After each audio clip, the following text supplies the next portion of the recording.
Fiona Woolf has replaced Lady Butler-Sloss as head of the government's inquiry into historical child abuse. She'll lead an inquiry panel, which will include child abuse experts and at least one victim of abuse. We're joined now by Home Affairs correspondent Tom Simons. Tom, first of all, tell us a little bit more about Fiona Woolf and why she is the person for this job.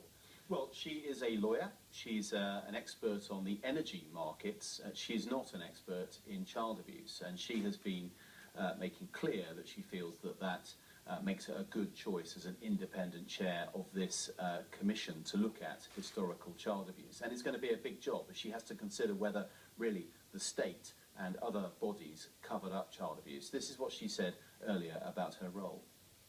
We are all aware of horrifying cases of organised and persistent child sex abuse, which have exposed inexcusable failure in safeguarding.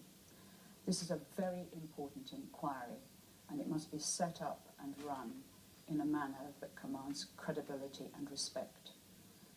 And credibility is important here because victims of child abuse have been saying today that as the Lord Mayor of the City of London, she is not the right person really to say or to chair an inquiry which will have to look at whether the great and the good covered up historical child abuse. This is Ian McFadden, who was abused at school when he was young. This is what he says.